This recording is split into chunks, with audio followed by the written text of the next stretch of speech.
An especially useful methodology is provided by Darla Crispin, who discusses musical artistic research. Let's keep in mind that we are still discussing the philosophical level of what kind of research process is involved, rather than any given specific methods themselves, which we will come to later.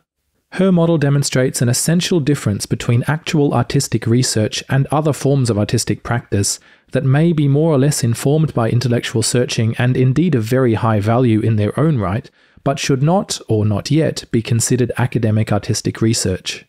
It contains 4 steps that get gradually more complicated. The first step is simply musical practice, performing or creating music. This step has no explicit intellectual search beyond the purely aesthetic.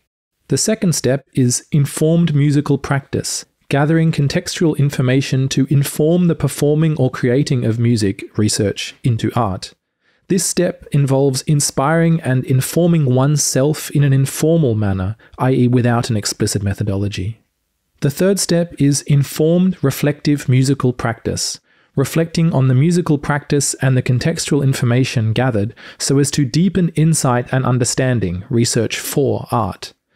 This step involves reflecting on how one's practice was enriched or changed by informal gatherings of information, but is still without an explicit methodology. The fourth and final step is what she calls research in and through musical practice, artistic research. Locating this reflection, the contextual information and the musical practice within a rigorous methodological framework, research through art. This step makes the knowledge generated by the artistic practice, reflections and contextual information open and accessible to others, since it is coded in an explicit, transparent and rigorous methodological framework.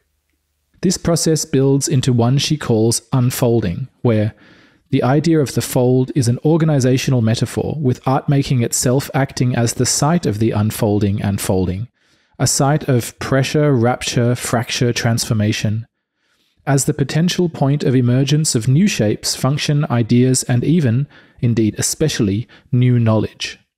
In her words, it is a process of creating something that has been opened, spread out, and exposed to view.